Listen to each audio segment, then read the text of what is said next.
जय हिंद एवरीवन, मैं साहिल कुमार आप सबका डिफेंस में वेलकम करता हूं।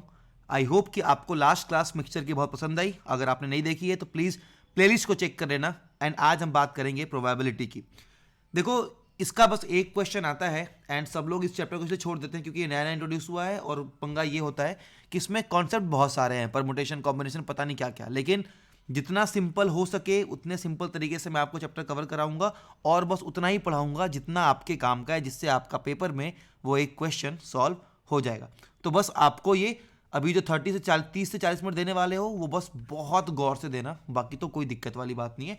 सब कुछ मैं आपको एक करके समझा दूंगा। देखो, बात जब प्रोबेबिलिटी की होती है तो आपको एक बात समझनी बहुत ज़रूरी है, जैसे कि सैंपल स्पेस क्या होता है। अगर मैं आपको बताऊं कि सैंपल स्पेस क्या होता है, इसका मतलब होता है कि मान लो कि कोई कॉइन है, हमने हमने एक ये रहा सिक्का, ठीक है, इधर हेड होगा, अपोजिट में टेल होगा। अगर मैं इसको उछालूंगा तो मेरे पास क्या चांसेस है कि या तो हेड आएगा या फिर टेल आएगा, राइट। तो हम इसको बोलते हैं सैंपल स्पेस कि भैया अगर एक सिक्के को हम उछालेंगे तो दो आउटकम हो सकते हैं, या तो हेड या फिर टेल। अच्छा, एक बात बताओ, अगर मैं दो सिक्कों को एक साथ उछालूं, अगर मैं दो कॉइन्स को एक साथ उछालूं तो क्या प्रोबेबिलिटी है कि जब दोनों गिरेंगे तो या तो हेड हेड आ सकता है, या फिर हेड टेल आ सकता है, या फिर टेल और हेड आ सकता है, या फिर हेड और हेड आ सकता है, राइट। हो सकता है कि पहले सिक्के पे हेड, दोनों सिक्के पे हेड आ जाए, पहले पे हेड दूसरे पे टेल आए। एक सिक्के को दो बार उछालूं या दो सिक्कों को एक साथ उछालूं, मुद्दा तो पड़ता ही है ना। इसको हम बोलते हैं सैंपल स्पेस। जैसे हम एक डाइस को रोल करते हैं, पासा छक्का आप जो भी बोलते हैं, जिसको हम फेंकते हैं लूडो में, तो क्या होता है कि या तो 1 आएगा, या 2 आएगा, 3 आएगा, 4 आएगा, 5 आएगा, 6 आएगा। इसको हम क्या बोलते हैं? Sample space. तो जब भी कोई इवेंट हम करते हैं तो आप ध्यान रखना कि हम हमारे माइंड में हमेशा क्या एक सैंपल स्पेस बनाते हैं कि भैया ऐसे कितने इवेंट जो है वो हो सकते हैं। ये आपका हो गया सैंपल स्पेस। अब सबसे ज़्यादा जो क्वेश्चन बनते हैं ना, वो किस बात में बनते हैं बता रहा हूँ। एक चीज़ और कि इवेंट क्या, कि मान लो any subset of sample space called event. मतलब कि अगर मैं आप एक कॉइन को मैं उछाल रहा हूँ, क्या लिखा है? Example, in tossing a coin then comes tail in an is an event. मतलब कि ये हेड और ये टेल है, कोई आपसे पूछे कि केवल टेल आएगा, इसका मतलब क्या कि वो एक इवेंट की बात कर रहा है। ज़्यादा काम का नहीं है, आगे बढ़ते हैं। अब प्रोबेबिलिटी का सीधा सा मतलब ये होता है कि नंबर ऑफ फेवरेबल आउटकम। अगर आपसे पूछा है कि भाई कितने फेवरेबल आउटकम हो सकते हैं और टोटल नंबर ऑफ केसेस कितने हो सकते हैं। टोटल नंबर ऑफ केसेस का मतलब ये कि जो सैंपल स्पेस है वो हमेशा नीचे रहेगा। What is probability? कि भाई देखो, अगर मैं एक सिक्का उछालता हूं तो क्या आता है? हेड आएगा या क्या आएगा? टेल आएगा। अब केवल हेड आने की क्या प्रोबेबिलिटी है? तो हेड आने की तो एक ही है, तो ये फेवरेबल कितना है? 1। तो 1 करूंगा और सैंपल स्पेस में कितने बंदे? 2, तो 1/2। इसको बोलते हैं, ये है आपकी प्रोबेबिलिटी का डेफिनिशन। आई होप तुम्हें समझ में आया हो। अब जाहिर सी बात है कि जो इवेंट बिल्कुल श्योर है, मान लो कि अगर एक कॉइन है, कॉइन के दोनों साइड में हेड है, इसका मतलब अगर मैं एक सिक्का उछालूंगा तो क्या होगा? तो हेड आने की क्या प्रोबेबिलिटी होगी? तो आप बोलोगे कि सर 1/1 हो जाएगी, क्योंकि सिक्का उछालोगे तो हेड आएगा, दोनों साइड भी हेड ही है, तो हेड हेड ही आना है, तो केवल हेड आने की प्रोबेबिलिटी होगी 1/1। सेम वैसे ही probability of an impossible event, मतलब कि एक सिक्के के दोनों साइड में हेड बने हुए हैं और मैंने आपसे ये पूछ लिया कि बताओ टेल आने की क्या प्रोबेबिलिटी है, तो डेफिनेटली क्या होगी? वो 0 होगी। अब आपको एक चीज़ बस सीखनी है, what is mutually exclusive event. इसके बाद हम क्वेश्चन को कर सकते हैं। देखो, दो इवेंट्स, टू इवेंट और मोर इवेंट्स जिसमें कोई पॉइंट कॉमन ना हो या फिर कोई साथ में मतलब एक दूसरे से जुड़े ना हो, एक्सक्लूसिव हो, राइट, डिपेंड ना करते हो, उनको उनकी प्रोबेबिलिटी निकालने के लिए हम क्या करते हैं कि भैया एक, मान लो कि अगर दो ऐसे इवेंट है, उनकी प्रोबेबिलिटी निकालनी है, तो हम प्रोबेबिलिटी ए की निकालेंगे और प्लस में प्रोबेबिलिटी बी की निकालेंगे, ठीक है। अब इसका एग्जाम्पल तुम आगे समझ जाओगे जब मैं आपको इंक्लूसिव वाला समझाऊंगा तब। फिलहाल हम अब एक क्वेश्चन में फोकस करते हैं। अच्छा, प्रोबेबिलिटी में ना दो टाइप के क्वेश्चन आते हैं। पहला बॉल्स वगैरह वाले, डाइस वाले, तो तुमको पता है, और एक आता है कार्ड का। कार्ड वाला मैं तुम्हें समझाता हूँ कि कार्ड का चक्कर क्या होता है। अब देखो, तुमने अगर कार्ड नहीं खेला है तो मैं बता दूं कि जो कार्ड्स होते हैं ना, जो ताश बोलते हैं, उसमें 52 कार्ड्स होते हैं। कितने होते हैं? 52 कार्ड। 52 कार्ड में लाल रंग के 26 कार्ड होते हैं और ब्लैक कलर के भी 26 कार्ड होते हैं। अब इन 26 में भी 13 डायमंड के कार्ड होते हैं और 13 हार्ट के कार्ड होते हैं। ये आपका 13 स्पेड के कार्ड होते हैं और 13 क्लब्स के कार्ड होते हैं। और हर एक 13 के ग्रुप में 9 कार्ड, एक मतलब 2 3 4 5 6 नंबर वाले होते हैं, 10 तक। और ऑनर कार्ड, मतलब कि जिनको अच्छा कार्ड बोला जाता है, वो होते हैं 4। दैट इज ए बोलते हैं, एक की 1 नंबर नहीं होता, इसको हम एस बोलते हैं। Ace, king, queen and jack. ये आपके 4 ऑनर कार्ड हो गए। ध्यान रखना इस बात को। क्या कैसे कैसे याद करोगे? पहली चीज 52 कार्ड को 2 पार्ट में बांट दिया, किसमें? रेड में और किसमें? ब्लैक में। 2 पार्ट में बढ़ गए। अब रेड के अंदर भी 2 पार्ट है, क्या है? डायमंड, लाल हीरा, ध्यान रखना। और दिल का कलर तो लाल होता ही है, बचपन से बना रहे हो, राइट? तो ये हर्ट। इधर स्पेड, क्लब में भी अंधेरा होता है, तो ये ब्लैक हो गया। एंड स्पेड, मकड़ी, कुछ भी याद कर लो, तो ये भी आपका मतलब ये ब्लैक में कंसीडर करना। क्या बोला मैंने? 2 से लेके 10 तक नंबर होते हैं। ये आपके 9 कार्ड हो गए, 2 से लेके 10 तक, 2 3 4 5 6 7 8 9 10, और बाकी एक एस, एक किंग, एक जैक और एक क्वीन। ये आपके 4 ऑनर कार्ड हो गए। अब इसमें फेस कार्ड कितने होते हैं? तो भैया फेस कार्ड होते हैं हर ग्रुप में, मतलब टोटल कार्ड होते हैं 12। कितने होते हैं? 12।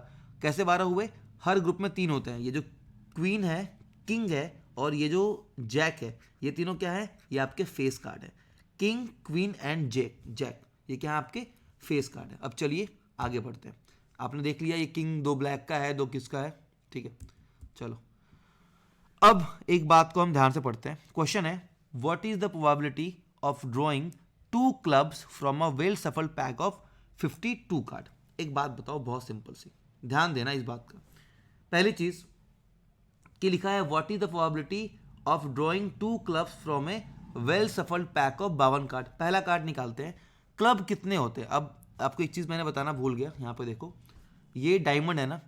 अब आपका ये डायमंड है, ये हर्ट है, स्पेड है, ये क्लब है। मतलब ये चार चीजें हैं और चारों के कार्ड 13-13 होते हैं। अब यहाँ पे क्वेश्चन पूछा है what is the probability of drawing 2 clubs from a well shuffled pack of 52 card. मैंने कहा कि जब मैं पहला कार्ड निकालूंगा तो टोटल कितने क्लब होते हैं? 13। क्लब कितने होते हैं आपके? टोटल 13। एक बार लिस्ट को ना खोल के बैठ जाना। क्लब होते हैं 13, तो 13/52 आएगा, राइट? ये हुआ मेरा पहला कार्ड। जब मैं दूसरा क्लब निकालने, मतलब फर्स्ट क्लब के निकालने की प्रोबेबिलिटी क्या हुई? 13/52, राइट? अब जब सेकेंड क्लब निकालूंगा तो एक क्लब तो ऑलरेडी निकल चुका है यहाँ पे, तो अब कितने बचे क्लब? 12। और कार्ड कितने हो गए टोटल? 51। तो क्या हो जाएगा आंसर? 13/52, 12/51। आंसर क्या आएगा आपका? 1/17। तो आप ऐसे लिखोगे कि प्रोबेबिलिटी फर्स्ट कार्ड को निकालने की कितनी है? 13/52। ये है आपका डिपेंडेंट वाला इवेंट। जो एक इवेंट पहले दूसरे कार्ड का निकालना पहले कार्ड पे डिपेंड कर रहा था। जब मैंने फर्स्ट क्लब निकाला तो 13 क्लब होते हैं, फेवरेबल 13 हुए, टोटल 52 हुए, तो 13/52। और सेकेंड केस में जब मैंने पी सेकेंड कार्ड निकाला, इसका मतलब ये था कि भैया अब क्लब कितने बच गए? जब एक निकल चुका है तो 12, और टोटल कार्ड कितने बचे? 51। इसको बोलते हैं, दोनों को मल्टीप्लाई करा दिया। और आपको मैंने यहाँ पर सिखाया था कि जब इंडिपेंडेंट होते हैं तो दोनों को हम जोड़ते हैं। अब जोड़ते कहाँ हैं, हम इसकी क्वेश्चन भी देखेंगे, ठीक है। चलो आगे बढ़ते हैं। नेक्स्ट क्वेश्चन है आपका, नेक्स्ट क्वेश्चन है when 2 coins are tossed simultaneously what are the chances of getting at least 1 tail? अब एक बात बताओ, अगर 2 सिक्के को एक साथ उछालेंगे तो क्या क्या आउटकम हो सकते हैं? आप बोलोगे सर टेल आ सकता है, या फिर हेड आ सकता है, या फिर टेल हेड आ सकता है, या फिर हेड और टेल आ सकता है। आप यही बोलोगे, राइट? कितने आउटकम्स हो गए भैया? 1 2 3 और 4, टोटल हो गए 4। अब पूछा है फेवरेबल आउटकम कितने हैं? कि when 2 coins are tossed simultaneously what are the chances of getting at least 1 tail? कम से कम एक चाहिए, मतलब 2 भी हो सकते हैं। अब एक टेल इसमें भी है, एक टेल इसमें भी है, और एक टेल इसमें भी है, यानी कि 3/4। समझ में आ रहा है ना? 3/4 यही होती है कहानी पूरी की पूरी। मतलब बस ध्यान रखना है, आपने ध्यान रखना है, बाकी तो आपसे क्वेश्चन सॉल्व हो ही जाएंगे सारे के सारे। चले फिर, चले, ठीक है। चलो भाई आगे देख लो एक और। नेक्स्ट है 1 card is drawn at random from a pack of 52 cards. What is the probability that the card drawn is a face card?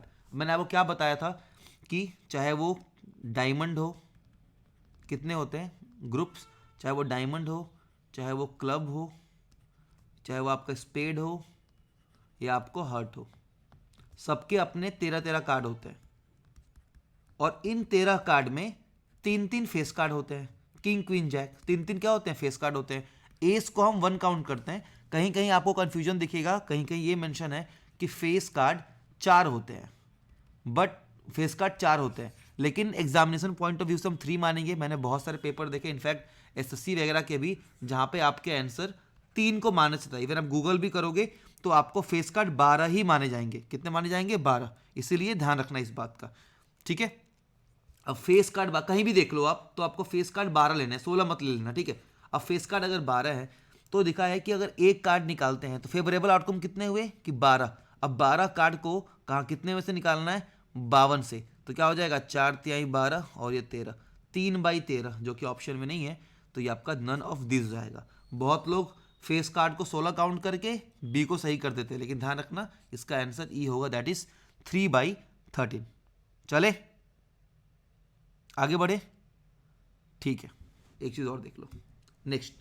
Next है आपका, 1 card is drawn from a pack of 52 cards, ठीक है। What is the probability that the card is either a red card और a king. अब भाई एक ही card को निकाला जाना है। देखो यार, ये अगेन बहुत सिंपल है। देखो अब बस एक कार्ड को निकालना है, तो डिपेंडेंसी तो यहाँ पे है ही नहीं। तो पहले यहाँ पे लिखा है कि what is the probability that the card is either a red card और अ किंग। मैं कहता हूं कि ठीक है, अब और आ गया ना, जहां भी ये और वाला केस आएगा ना, वहां पे चुपचाप प्लस कर देना, चुपचाप प्लस कर देना, ठीक है। देखो कैसे, अब देखते हैं कि क्या जो प्रोबेबिलिटी है कि क्या वो एक रेड कार्ड होगा। रेड कार्ड कितने होते हैं टोटल? आप बोलोगे सर 26। तो रेड कार्ड, पहला कार्ड रेड कार्ड होगा, इसकी क्या प्रोबेबिलिटी है? तो आप बोलोगे सर 26/52। तो हमने ये ले लिया 26/52, ठीक है। उसके बाद अगर वो कार्ड फेस कार्ड हुआ कि नहीं होगा, मतलब किंग होगा कि नहीं होगा, तो टोटल किंग कितने हुए? तो आपको पता है कि टोटल आपके 4 किंग होते हैं, राइट। डायमंड का एक किंग, क्लब का एक किंग, स्पेड का एक किंग, हार्ट का एक किंग, तो 4 किंग होते हैं। अब 4 में 2 किंग आपके ब्लैक होते हैं और 2 किंग आपके रेड होते हैं। अब जब मैंने यहाँ पे 26 कार्ड ले लिया, रेड कार्ड निकाल दिया, इसका मतलब अब बस 2 ही किंग बचे हैं। इसका मतलब ये हो जाएगा आपका 2/52। तो ये आपका आ जाएगा 13 दूना 26, 13 चौके 52, मतलब कि ये 2 1/2 प्लस 1/26, आंसर आएगा 7/13। ये समझ गया ना? ये इसको बोलते हैं इंडिपेंडेंट, मतलब कि फर्क नहीं पड़ रहा है इनको, एक्सक्लूसिव है, बिल्कुल ही म्यूचुअली एक्सक्लूसिव है, इनको फर्क नहीं पड़ने वाला, क्योंकि एक ही कार्ड के बारे में पूछ रहा है, या तो ये होगा या फिर ये होगा। अगर 2 कार्ड निकाल रहे होते तो डेफिनेटली मल्टीप्लाई कर देते, लेकिन चूंकि एक ही पर डिपेंड करता है तो हम प्लस करेंगे। कैसे? पहले हमने ये देखा कि जो कार्ड निकाला है, मान लेते हैं वो रेड है। अब रेड निकालने के लिए रेड 26 कार्ड होते हैं, 26 आउट ऑफ 52। देखो भाई, कार्ड से ना एक बार जाके देख लेना ढंग से कि कितने कार्ड होते हैं, और ध्यान रखना कि फेस कार्ड आप हमेशा 12 लेके चलोगे, 3 हर ग्रुप में, ठीक है। 26/52 प्लस में क्या बोलोगे आप? तो भाई अगर 2 ब्लैक के किंग होते हैं और 2 रेड के किंग होते हैं, 2 रेड वाले तो 26 के अंदर आ गए, तो बचे कितने किंग? 2 ब्लैक वाले, तो 2/52, दैट्स इट। बस ऐसे करके इसका आंसर जो है वो आ जाएगा। चलिए एक और क्वेश्चन करते हैं। Next is, a bag contains 4 white, 5 red and 6 blue balls. 3 balls are drawn at random from the bag. The probability that all of them are red is. 3 ball को निकालना है। देखो पहला बॉल निकालता हूं और देखता हूं कि क्या वो रेड होगा कि नहीं होगा। पहले ये देखो कि टोटल बॉल कितनी है, तो आप बोलोगे सर 6, 5, 4, 9 और 6, 15 बॉल है 15, और रेड कितनी है 5।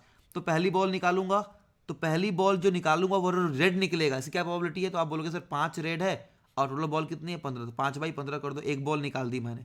अब जब दूसरी बॉल निकालूंगा वो भी रेड निकले, मतलब अब तो 4 रेड बच गई और बॉल कितनी बच गई 14। फिर तीसरी निकालूंगा, अब तो 3 रेड बच गए और बॉल कितने बच गए 13। तो 5/15, 4/14, 3/13 मल्टीप्लाई कर दोगे तो आ जाएगा आपका 2/91। ईजी है यार, एक बार प्रैक्टिस में आ गया ना फिर तो तुम्हें मजा आने वाला है, बहुत मजा आने वाला है। बाकी कुछ क्वेश्चन तो मैं भी आपको दूंगा, बस आपको बताना है समझ रहा है कि नहीं समझ रहा है। बाकी तो ठीक है, मतलब कोई ऐसी बड़ी बात तो नहीं है, आपको बहुत इजीली चीज़ें समझ में आ जाएंगी, ठीक है। चलो नेक्स्ट क्वेश्चन करते हैं। अ bag contains 2 red, 3 green and 2 blue balls. Total ball कितनी हो गई भाई? तो आप बोलोगे सर टोटल बॉल यानी कि सैंपल स्पेस जो होगा हमारा 3, 2, 5 और 2, 7, 7 का हो गया। पूछा है 2 balls are drawn at random. What is the probability that none of the balls drawn is blue? मतलब निकाली गई कोई भी बॉल ब्लू नहीं हो। ओके, कि भाई निकाली हुई कोई भी बॉल ब्लू होनी ही नहीं चाहिए। कैसे बनाएंगे देखिए, पहला ये सुनो, मतलब मुझे ये निकालना है कि ब्लू नहीं होनी चाहिए, यानी कि दोनों की दोनों बॉल्स क्या होनी चाहिए, या तो रेड होनी चाहिए या तो ग्रीन होनी चाहिए। तो पहली बॉल जो निकालूंगा वो रेड हो या ग्रीन हो, इसकी प्रोबेबिलिटी क्या है, तो आप बोलोगे सर रेड 2 है ग्रीन 3 है, तो 5/7, राइट। उसके बाद जो दूसरी बॉल निकालूंगा वो भी रेड हो या ग्रीन हो, अब तो रेड या ग्रीन में से कोई एक बचा तो एक कम हो जाएगा, 4/6, तो ये आपका आएगा 20/42, यानी कि 10/21। ओहो, वेरी गुड, ठीक है, ये बात समझ में आ गई। कुछ नहीं किया मैंने, बस ये देखा कि भैया ब्लू नहीं होनी चाहिए, यानी कि या तो रेड होगी या ग्रीन होगी। 2 रेड है 3 ग्रीन थे, तो 5 फेवरेबल कितने हो गए, 5, 5/7 मल्टीप्लाई बाई एक बॉल निकल गया, तो अब कितने बचे होंगे, ये 4/6, बात खत्म, ब्लू नहीं आया कोई भी। Done, okay. Next question, a bag contains 6 black and 8 white balls. One ball is drawn at random. What is the probability that the ball drawn is white? What is the probability that the ball drawn is white? अब देखो क्या है, 6 balls and 8 white balls, total कितने हो गए, 14, white कितने से, 8/14, तो बहुत सिंपल था यार, 4/7, राइट, 4/7 है ना। एक और क्वेश्चन देख लेते हैं इसी में का। इन अ box there are 8 red balls, 7 blue balls, 6 green balls. One ball is picked up randomly. What is the probability that it's neither red or nor green? ना रेड हो ना ग्रीन हो, दैट मीन्स कि वो क्या हो, ब्लू हो। तो क्या हो जाएगा, 8, 7, 15, 6, 21, टोटल बॉल कितनी हो गई, 21, और ब्लू कितनी है, 7, हाँ 7/1/3, राइट, कितना हो गया, 1/3। एक क्वेश्चन आप लोग मेरे लिए होमवर्क में करके ले आना, ये क्वेश्चन कर लेना होमवर्क में, और आप बता देना मुझे कमेंट सेक्शन में, बोलना कि तुम्हारा ये जो एक क्वेश्चन एफकेट में आता है वो सॉल्व हुआ कि नहीं हुआ। प्रोबेबिलिटी को बहुत नेक्स्ट लेवल लेके जाने की कोई नीड नहीं है, जो है वो यही है, और इसी तरह के आपके क्वेश्चन आते हैं। आई होप आपको ये लेक्चर अच्छा लगा हो, अगर अच्छा लगा हो तो please subscribe to Defence Mania and अपने दोस्तों के साथ शेयर कर दो। ऐसे ही 10 जन तक आपके एक एक टॉपिक करके हम पढ़ते रहेंगे। Thank you so much and जय हिंद।